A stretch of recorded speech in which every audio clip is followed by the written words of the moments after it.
Permutation and combination का 7 model discuss करते हैं, जहां पर हम सिंपल कॉम्बिनेशन से रिलेटेड क्वेश्चन को करेंगे। हमें पता है कॉम्बिनेशन क्या होता है। कॉम्बिनेशन होता है कुछ या सभी ऑब्जेक्ट की सिलेक्शन करना या उनकी ग्रुपिंग करना। तो number of combination of n objects taken r at a time is given as n factorial divide by n minus r factorial into r। तो आइए इस देखते हैं कि इस फॉर्मूलेशन को हम कैसे अप्लाई करते हैं। इससे रिलेटेड फर्स्ट एग्जांपल है हमारे पास, find the number of different ways of forming a committee of 6 person from 4 man and 2 women. ठीक है, हमारे पास 6 पर्सन में से 4 मैन और 2 वुमेन की कमेटी फॉर्म करनी है और हम बताना है कि हम कितने वेज में उसे फॉर्म कर सकते हैं। सबसे पहले तो क्वेश्चन में हमसे कॉम्बिनेशन पूछा गया है या परमुटेशन पूछा गया। अब हमें कमेटी फॉर्म करनी है, तो कमेटी का मीन्स है यहाँ पे कि सिलेक्शन करनी है हमने या फिर ग्रुप बनाना है। ठीक है, हमें यहाँ पे अरेंजमेंट नहीं करना, यहाँ पर ऑर्डर इंपॉर्टेंट नहीं है। तो क्लियर है यहाँ पर कि हमें कॉम्बिनेशन बताना है यहाँ पर। और कॉम्बिनेशन हमें पता है क्या होता है,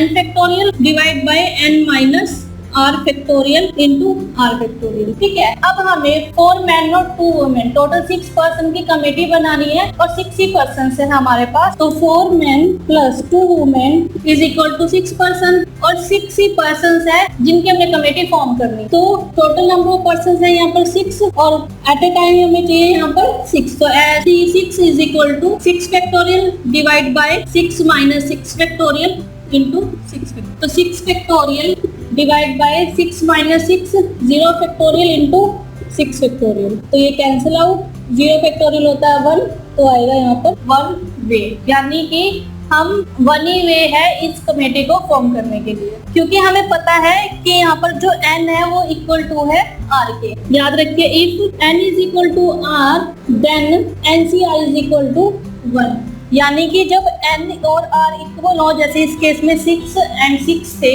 n भी 6 है, टोटल ऑब्जेक्ट्स भी 6 है, टेकन 6 एट ए टाइम है, तो NCR होगा इस केस में 1। ठीक है, ऐसे ही सपोज कि 8C 8 है, 12C 12 है। ठीक है, तो हम अगर हमारे पास n इक्वल होगा r के, तो NCR हमारे पास आंसर आएगा 1। आप डायरेक्ट भी कर सकते। अगर आपको पता है कि जो टोटल पर्सन है वो भी 6 है और जो सिलेक्शन है पर्सन की वो भी 6 है, तो यहाँ पर आंसर आएगा 1, क्योंकि 6 ही पर्सन है, उन 6 की सिलेक्शन करनी है हमें, तो उनको हम 1 वे में ही सिलेक्ट कर सकते हैं, क्योंकि सभी के सभी सिलेक्ट हो रहे हैं वहाँ पे।